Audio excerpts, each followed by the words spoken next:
What is up, guys? Welcome back to the Keep It Hoop YouTube channel. Today, I wanted to take a quick look at the Warriors' defense on Marcus Smart in Game 2.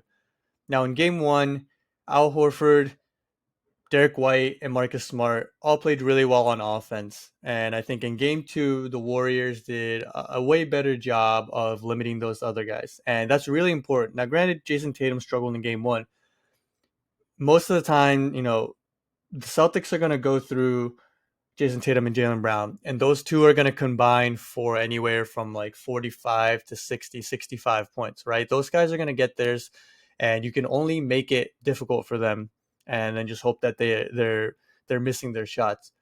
But with guys like Derek White, Al Horford, Marcus Smart, you can stop them. And when they did a way better job of doing that in game 2.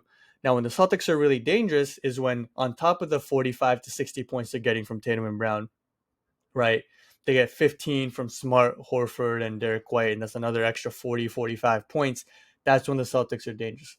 So if we see right here, beginning of the game, right off the bat, way more attention to detail, way more effort. They almost switched this.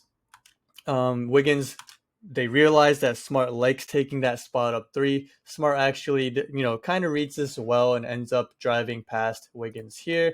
But again, with Wiggins, his athleticism, his wingspan, he's able to recover. And a lefty floater by Marcus Smart on the move. If you're the Warriors, you 100% take that over him trying to shoot a catch and shoot shot. Because as inconsistent and a bad of a shooter Marcus Smart is, he, for some reason, is still capable of hitting 4, 5, 6 threes in a game. He's one of the streakiest bad shooters I've ever seen, and he also has a lot of confidence. So there are times where he hits that shot, as we've seen throughout these playoffs. So the Warriors, again, trying to force him away from just getting comfortable, getting confident early on. This is a really nice play here again from Steph Curry, just realizing and just locating where Marcus Smart is. A lot of times, again, in your head, you know that Smart isn't a great shooter. If you're a little lazy, if you're a little tired, if you're not as focused, you can lose track of where he is. But again, in game 2, really focusing on locating him, making sure he doesn't get going. Steph with a really nice play here as well, helping out on Jaylen Brown right here, making sure that Poole doesn't get beat. And then he still has the ability to get out to Marcus Smart. Really good closeout because, he's not just sprinting at him. Sometimes younger players or just guys who aren't as disciplined on defense, when they close out, they just sprint out. One, really easy to get past. All you need is just a pump fake. Maybe you can go for a one dribble pull up if a defender does that. Or, when you're sprinting at an offensive player as a defender, you're just way more prone to being called for a foul. It's way easier to draw a foul against a defender who's sprinting out of control at you. So good, choppy, short steps there for Steph, leading to a really nice closeout. Same thing here. Again, Marcus Smart gets it. Steph says, nothing easy, has his hands up, doesn't get a clear look at the rim. No three-point shot for Marcus Smart here. And then even when he gets beat a little bit, Andrew Wiggins is there for the help. And now Wiggins is able to do this because he trusts Gary Payton and Otto Porter are also going to come help him. So, good on Steph for the initial defense, but overall the Warriors team defense, again, on the same page. I think more focus and better effort in game 2. And now this is the last play I wanted to look at. They do a little dribble handoff. They end up with a switch. Kevon Looney is out on Marcus Smart. Marcus Smart probably wants this matchup. He's a little quicker than Kevon Looney. And Kevon Looney's still one of the better perimeter defending big men out there. But Marcus Smart's going to have a little bit of the advantage here. Does get past Looney with a really nice crossover. But Smart, once he's in the lane, he's looking up. He has Robert Williams up for a lob maybe. Steph does a really nice job here. He knows he's probably not going to be able to block or contest Marcus Smart with a normal vertical contest. He's going to go in there looking to draw a charge. Now, this in turn makes Marcus Smart just hesitate a little bit, stop a little bit, and what that does is give Kevon Looney just enough time to recover and get a really nice block off there. Also, if we rewind this really quickly, I don't like the Celtics' offensive balance here at all.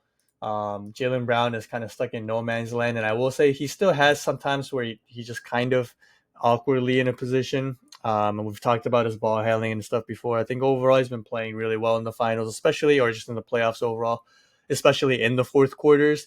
But you can see here just a lack of balance, floor balance here. Ideally, you want Jaylen Brown here on the corner, weak side corner, and then you put Clay out there, and then you just have way more space to operate down there.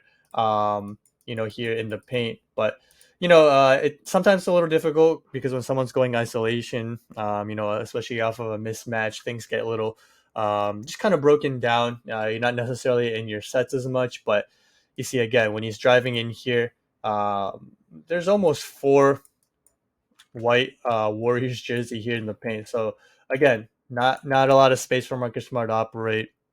Again, I think some of it's the Celtics offense. I don't think they necessarily executed really well in game two, but as you can see, a lot more attention to detail, just better effort from the Warriors defense, and everybody seemed to be on the same page. And they're going to look to do the same thing in game three. Again, they're going to try to stop the other guys. Smart and Tatum, or Tatum and Brown are going to get their own. So you have to try to stop the other guys. And now it's kind of now the onus is on the Celtics and Coach Ime Udoka to see if they can find ways to get the other guys going. So game three, tomorrow night, excited for it. I personally have the Warriors winning, but Boston will be back home. They'll have a lot of energy. I'm sure they'll be motivated after the way they lost game two. So yeah, excited for that. If you haven't seen my video on why the Warriors shouldn't be worried about Klay Thompson and a couple of things I noticed from game two, check it out. I'll have it right above here right now. Yeah, just make sure to follow us on Twitter. That's where we do the most of our tweeting or talking, breakdowns, discussions, all that. Should have a podcast later on in the week as well, so stay tuned for that. And we will see you guys again soon. Peace.